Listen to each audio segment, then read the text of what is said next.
Hello, and thank you for joining us here on another episode of Inside the Nest. I'm John Edmond. This weekend has been an exciting one where both the men's and women's basketball team has secured home play in the NJAC Quarterfinals. Here to give us a little insight about the women's team is our very own Jack Bartek. Jack, how's it going? I'm doing awesome, John. After securing the number one seed in a coin flip last weekend, the Montclair State women's basketball team welcomed the Rutgers-Camden Scarlet Raptors to town for their first-round matchup. Records were broken, and boy, oh boy, was it a fun one.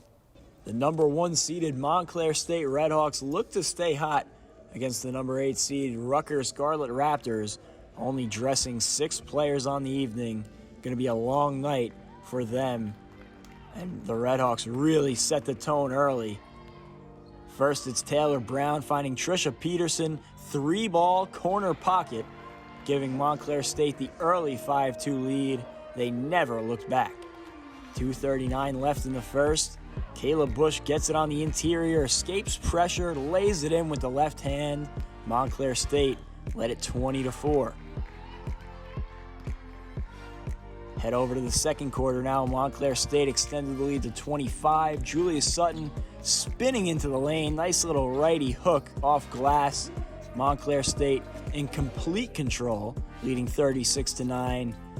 And Sutton really got cooking from beyond the arc in the third quarter.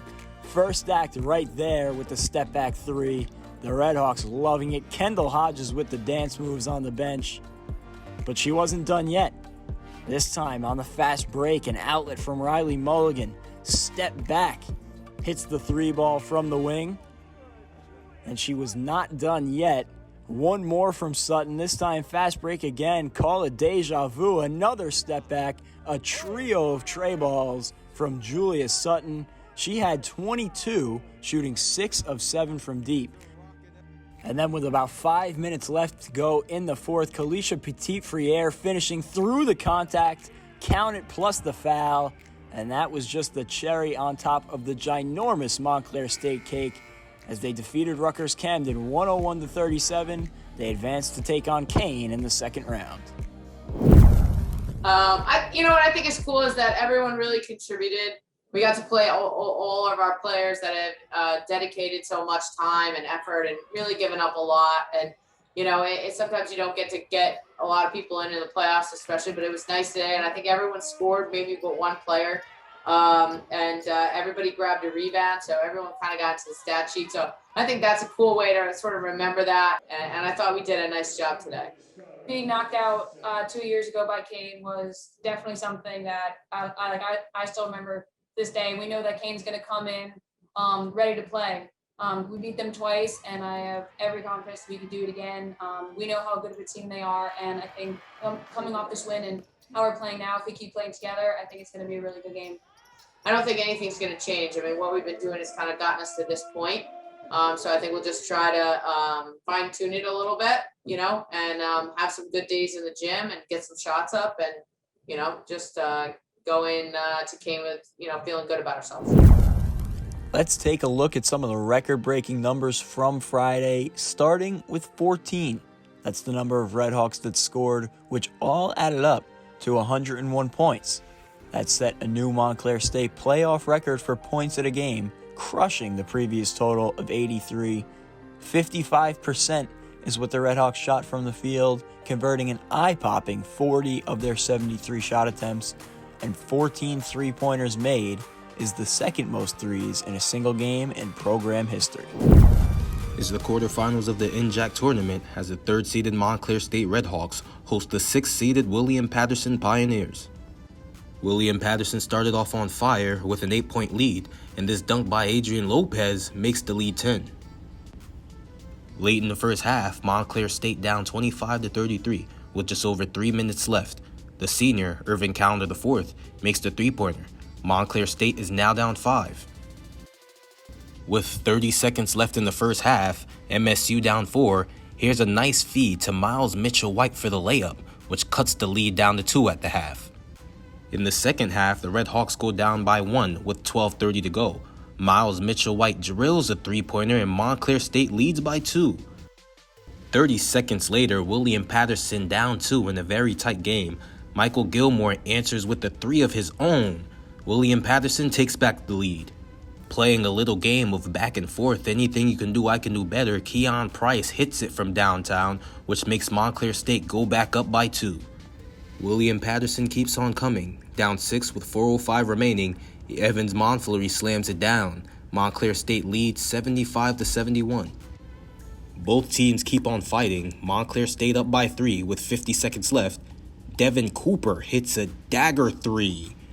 The Redhawks hold on to win by a score of 84-78. They will take on NJCU in the semifinal on March 12th. All we said was keep our heads up. Like we already beat them twice already. We know we could come in here and get the dub. We just know we had to stick together. Yeah. No, it don't matter. Whoever's in front of us, we gonna compete. We gonna compete. You know, and we gonna watch the game tonight. If NJCU wins, NJCU wins. If Camden wins, Camden wins. We're gonna let this victory sink in a little bit, but tomorrow we're gonna go back at it. The Redhawks pulled off the victory 84-78. And here's a look at the top performers in the game for the Redhawks. Leading all scorers, Irving Callender IV with 22 points and 6 rebounds. Miles Mitchell-White with 21 points, and Malachi Smythe with 7 points and 10 rebounds. What a performance by Miles Mitchell-White, scoring 21 points in the men's basketball opening round victory. It's hard to imagine he almost wasn't here for this game. Here's the story on Miles Mitchell-White's return to Montclair State University. Miles Mitchell-White is a household name for any Montclair State basketball fan. As a freshman, he came in and averaged almost 14 points a game on his way to winning NJAC Rookie of the Year and becoming the first freshman in school history to be selected to first team all-conference. As a sophomore, he continued to grow, helping lead the Redhawks to the playoffs, never shying away from the big moment. Entering his junior season, he was already drawing attention from Division II schools, while Coach Marlon Sears decided to take the associate head coaching job at Columbia University.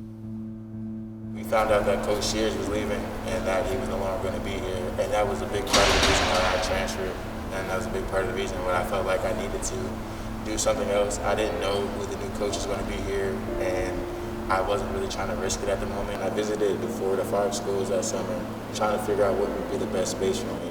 I knew he had been in the transfer portal. That's information that any coach can seek. So when I got the job, it was obviously one of the first phone calls I made as I was trying to introduce myself. He had informed me that he had made a decision to transfer and leave the institution. I wished him the best of luck. You know, said I obviously would have loved the opportunity to coach him. When I did find out, you know, it was kind of heartbreaking, but you know, he went up to D2, so you know, at least it wasn't another Division III school, so I could not be mad about that. You know, that's his dream to move up to the highest level. That's what we play for. Miles Mitchell-White was now a Buccaneer at Christian Brothers University down in Memphis, Tennessee. But the Southern charm would only extend so far, as the basketball court was a whole different story. The relationship with me and the coach there didn't necessarily hit the way it needed to, and it was best that I parted ways. Miles took a season off and re-entered the transfer portal, all the while watching his former teammates from afar. Just putting their games on my TV, seeing how they were doing, screaming at the TV like I would if I was here. When it came time for Montclair State to try and lure Mitchell-White back, Coach Potts and assistant coach Sean Rossi had a tougher task than selling any normal recruit. So they had to give me a real pitch, and it was strictly basketball for the most part because I understood the landscape of the area. I've been here for 2 years. And they just really pushed their offense and their design in the way that they felt like it would fit me perfectly. The team welcomed Miles back with open arms, both on and off the court. He's a great young man. You can tell he's got a lot of pride in what he does on the court, off the court. All these guys wanted him back, so that tells you what kind of kid he is. His family's done a great job of raising him and putting him in a position to be successful. Miles did end up back with the Redhawks, and although the pitch was all basketball, there was something else that truly brought him back. It's the most fun I've ever had with a group of guys. These guys love basketball, and it shows us if you watch our games on the court how close and tight-knit we are and how much we all just play for each other. And it's the same like off the court. We always love to be around each other, hanging out with each other, going to get food together or anything. We just like the energy that we all have. Miles Mitchell-White is averaging almost 11 points per game this season for Montclair State and helping lead the charge as they look ahead to the NJAC playoffs. It's great to have him back. It's like we never stop.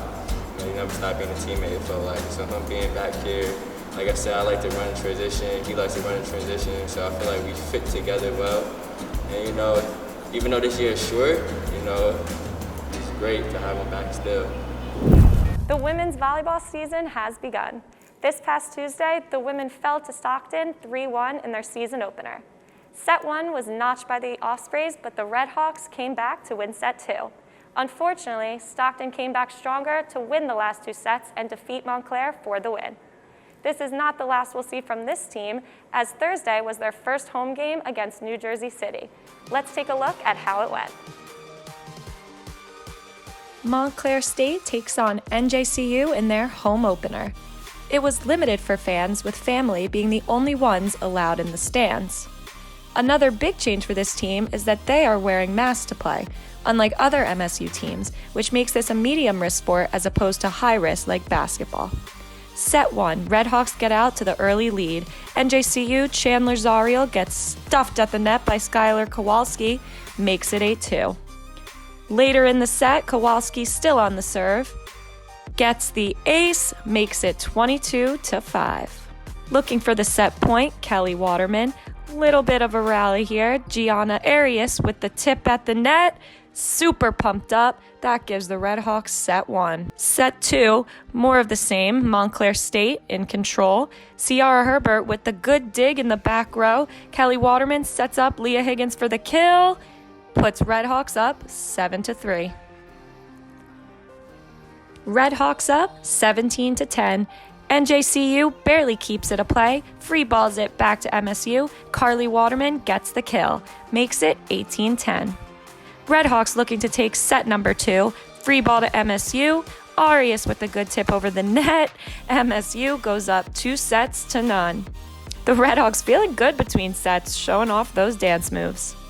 Set 3, Leah Higgins with the big kill to set the tone early, makes it 2-0. But NJCU wouldn't go away so fast. They tied it at 13. It's Arias again, Redhawks up 1. No let up for the Redhawks, serving for the match here. The unforced error by NJCU goes out of bounds. That would do it. An easy night for the Redhawks in a match that took just under an hour, winning 3-0. Now they are 1-1 in the season. Their next game will be against Kane March 9th, but this was certainly a big win for the Redhawks. Well, that's my dad. There you go. It's awesome. Love when they come out. It's really different this year, but to be able to have 2 parents each, it's all we can ask for. Love you, Dad. It felt really good. Like in practice, me and Delaney both shared the court, but tonight I had to just step up and play with these girls that I've never played an actual game with, so it felt really good, and we all connected on the court. Both the men's and women's swim and diving teams competed in their last meet of the season, a 2-day event this past weekend.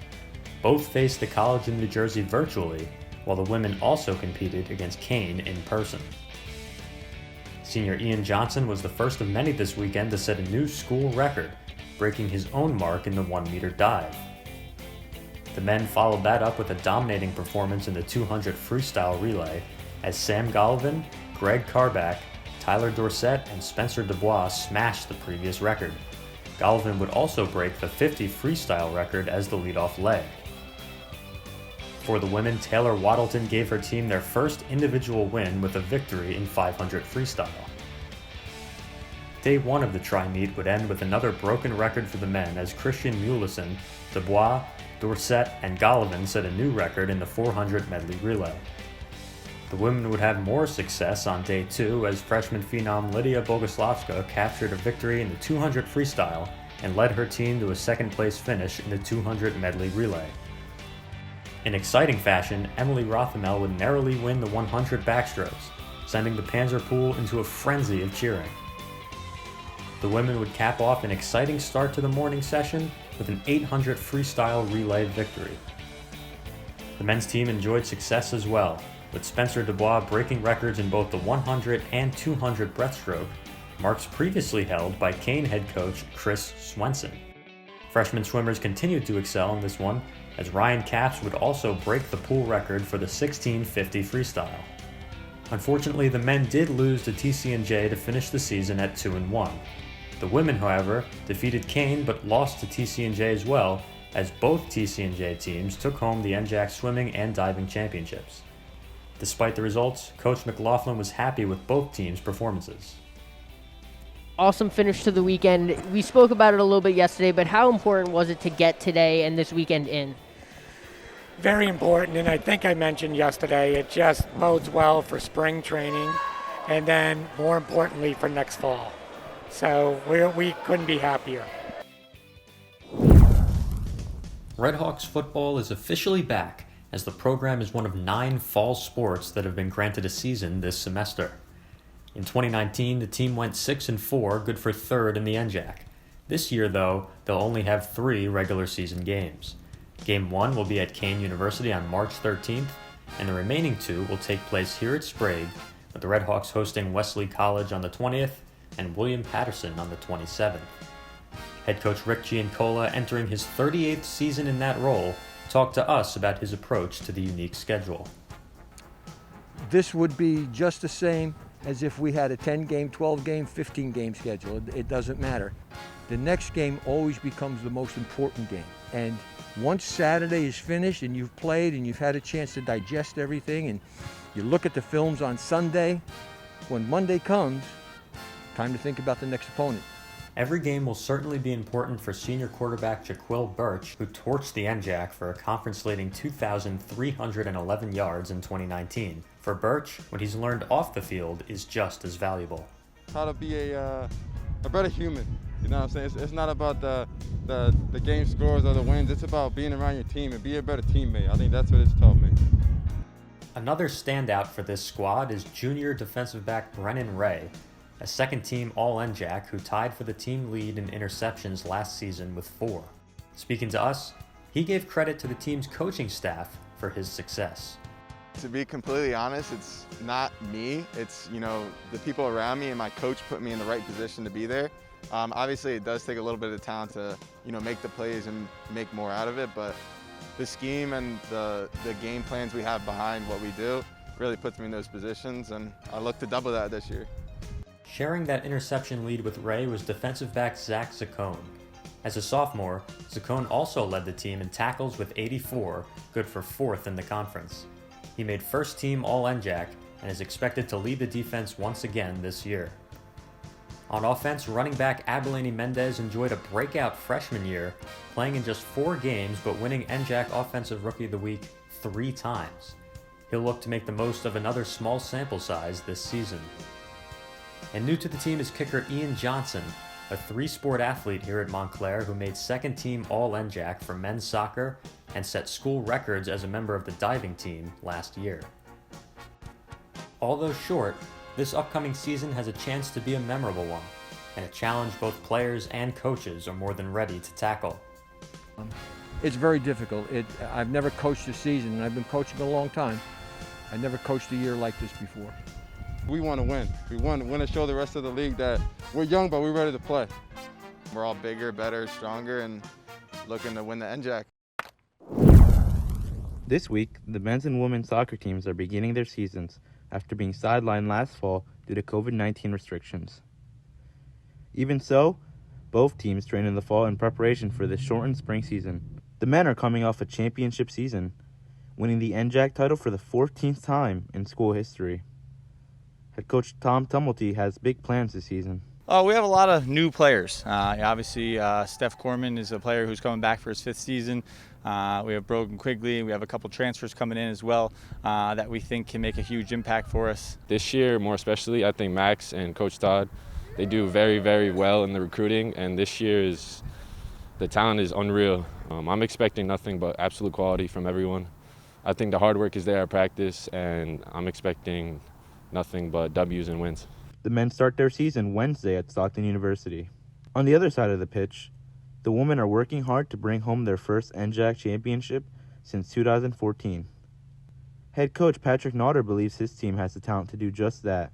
It's a very competitive conference. Even games where you look at it on paper, if you have a team that's a lot more talented than the other team, they're always dogfights. Every game's going to be a one-goal game, and sometimes you play really well and don't get it in soccer. But this group is going to have to continue to improve, continue to stick together, fight for one another. Certainly talented enough to beat anybody, but not so talented that we can't lose games. We're going to have to work really, really hard. The Redhawks don't have to look too far to find inspiration for another championship season. Assistant coach Aaron Sullivan was part of the club's previous title back in 2014. Having played here, obviously, going through like the traditional season and having preseason in August and then coming into school in September, it's weird to have prepared like between the snow and having the field not available. It's just been honestly crazy, but the girls have been so resilient with everything. So I think it's like surreal that it's happening now, but obviously it is happening, so we're ready. The women also start their season on Wednesday against Stockton University at MSU Soccer Park.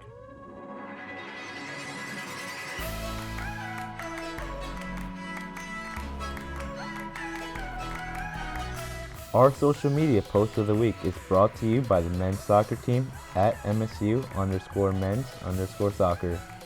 The team is pumped up for their season opener coming up this Wednesday at Stockton University. With lots of new faces coming on the team this semester, we'll be sure to keep you in the loop throughout their season. And for all Montclair State sports updates, make sure to tune in right here on Red Hawk Sports Network. On behalf of the entire team here at RHSN, this is Tumelty Medina, thanking you for joining us inside the nest.